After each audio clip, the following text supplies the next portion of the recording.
father died from cancer when I was barely a year old. My mom and I moved in with my grandparents, and so we grew up poor, and we grew up without health insurance. And so that whole experience has really informed the way I do my work here at Blythedale and through my entire 50-year career.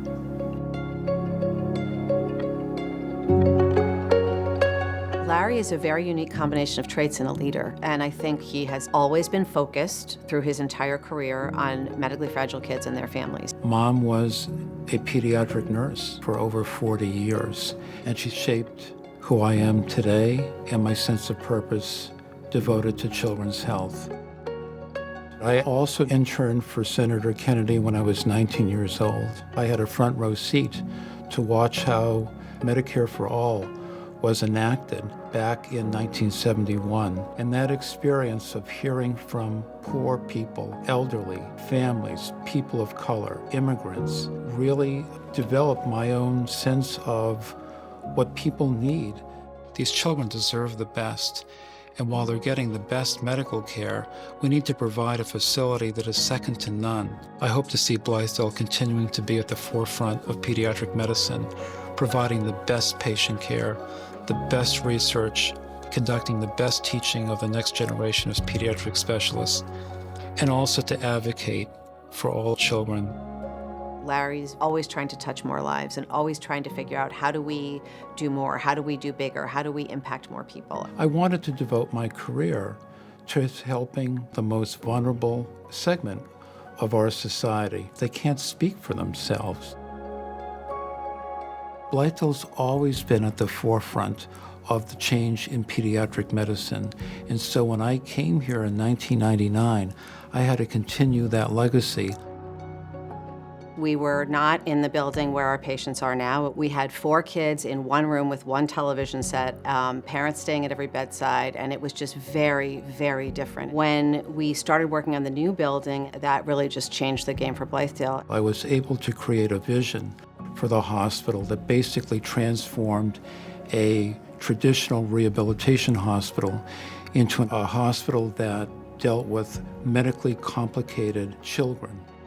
I think one of the things that makes Blythedale unique and incredibly special is the way we're able to really meet the needs of each child across the spectrum of needs that they may have. These are kids that have cardiac problems, they have cancer, they have heart disease. And you can't have a cookie cutter for a medically fragile kid. They're all different, and their families are all different. We're really trying to make sure that we're addressing all aspects of a child's developmental needs, but also the family.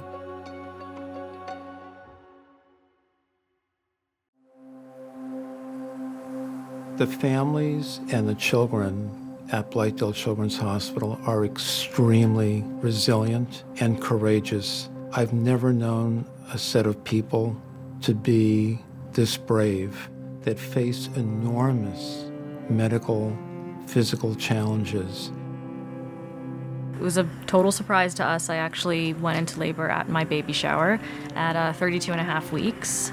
So they said he's floppy. That didn't sound very serious to us, but we quickly learned that it was very serious. He was in very serious respiratory distress. He wasn't breathing, he wasn't moving, and found out he had this very rare form of a disorder called RYR1.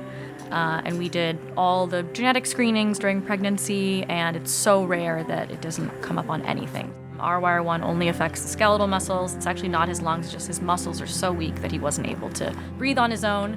You know, there's all these things in your life that you use muscles for that you have no idea that you're using muscles for. Swallowing, moving your eyeballs left to right. For Artie, it's a challenge. Someone like in Artie's condition, we can't go to sleep in the house while he's there. He can never be alone. I'd say that when you have a baby, there's no roadmap and it's overwhelming in general. When you have a baby with special needs, it's like your whole world is blown up.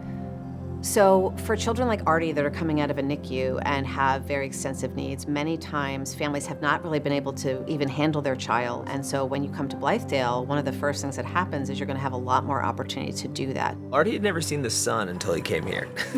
He had been in a windowless room. In a windowless ICU environment for the first 7 months of his life. There's a real sense of joy and there's a real sense of hope here.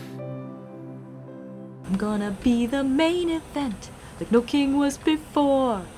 Brushing up, I'm looking down. I'm working on my roar. So Emily had sustained a TBI in 2015 from a horseback riding accident. She had 4 brain bleeds, complete shearing of the brain, left temporal lobe fracture.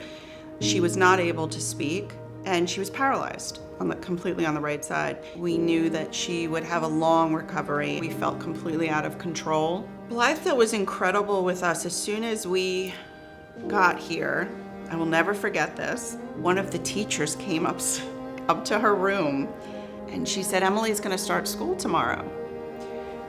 And I thought, they're crazy. They're absolutely insane. Needless to say, she went the next day and it was the best thing for her. She was with other students, other children. They started rehabilitation immediately and she had to relearn everything. Everything. What's so special about Blythedale is it's not simply the medical support, it's everything that comes with having a medically complex child. We developed a tremendous advocacy program for families. These services help families navigate all of the complexities of their new life. Health Home gives us the ability to really be boots on the ground, to be there with the family and to make sure that the outcome the family's looking for is where we're going to get to. Another essential program at Blythedale is our legal clinic, which is run by NILAG, and the goal of the program is to really support our families with any needs they might have. And so these are some of the services that we provide irrespective of reimbursement, and of course philanthropy is a very important part of that. Nobody's health insurance plan, no matter who you are, is ready to provide the kind of support that children with trachs and ventilators and other issues need. My husband and I thought, oh, we have great insurance, so we're covered. Never thought we would run out of coverage, but we did. And we did get Medicaid for Emily. And Emily was able to stay here for another 3 months, which is what she needed. The basis for my advocacy isn't theoretical. It comes from the real life stories and dramas that parents and grandparents tell me. Larry taught me so much. I learned I need to use my voice to share Emily's journey, to raise awareness for TBIs, and that there is recovery. There's recovery, there's hope. We're a little hospital. We've accomplished great things. No other hospital that I know of has written and passed 3 laws to access care for these kids. It's incredible. The man passed a law that I can actually quote to insurance companies and now say, you're violating this law. We wrote the legislation in his very office, fought the good fight for these kids to get them access not only to Blythedale, but all specialty children's hospitals around the state of New York. These kids can't fight for themselves. I mean, in Artie's case, are almost literally voiceless, and it's amazing that there are people like him who are going to New York, going to DC, and sticking up for kids like Artie, because, I mean, Artie, boy, does he need it. My whole goal is to teach and to train the next generation of physicians, of lawyers, of policymakers, and hospital administrators in the art of advocacy, to give them the tools and the knowledge base for how to go forward to continue this fight.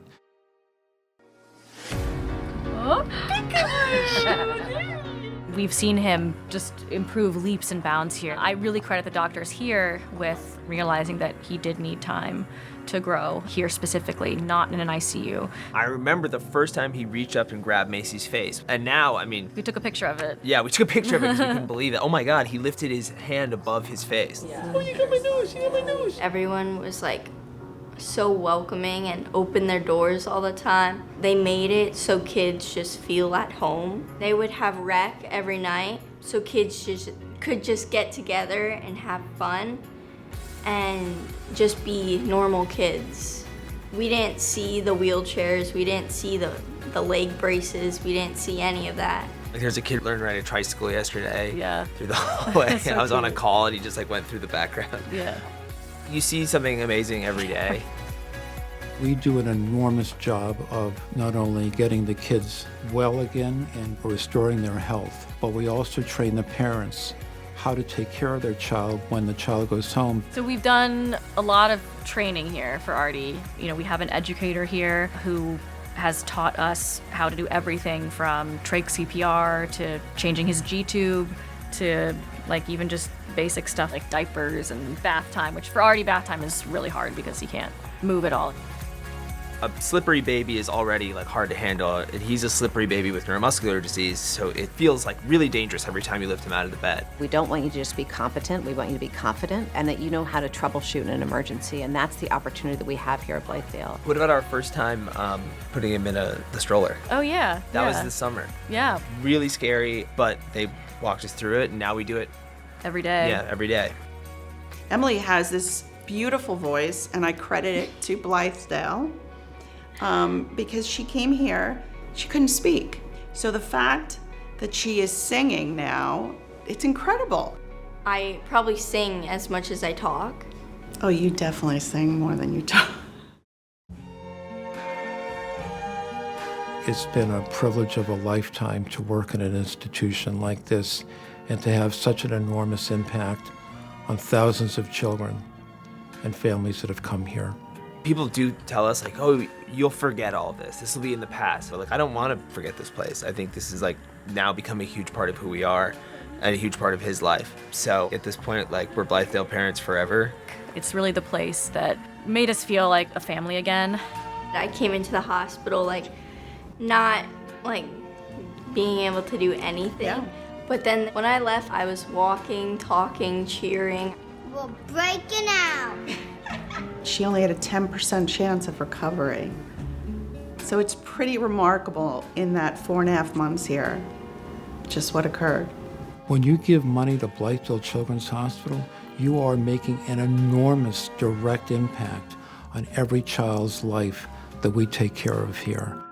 He has always had the future on his mind, and I have said many times to people, kind of half as a joke, that working for a dreamer is exhausting, but so inspiring. The vision he had for the hospital, building the new building, and building a long-term care unit, and doing the health home program, and the NILAG clinic, all these things, kind of adding them all together, make Blythedale what it is now, is what set us up for what's going to come next. I've always felt the pain of children, and I want to minimize that pain. I always want to think that I did the best for kids and their families, and that I gave 100% of the time. You know, of course, every day is hard with Artie. We don't know if he'll ever walk. We don't know if he'll get the trach out. You know, it's really, he's on his own time. But we know that having Blythedale in our lives makes a world of difference. It is truly the most special place. Oh my gosh, they gave us Emily back. They gave us Emily back. What a wonderful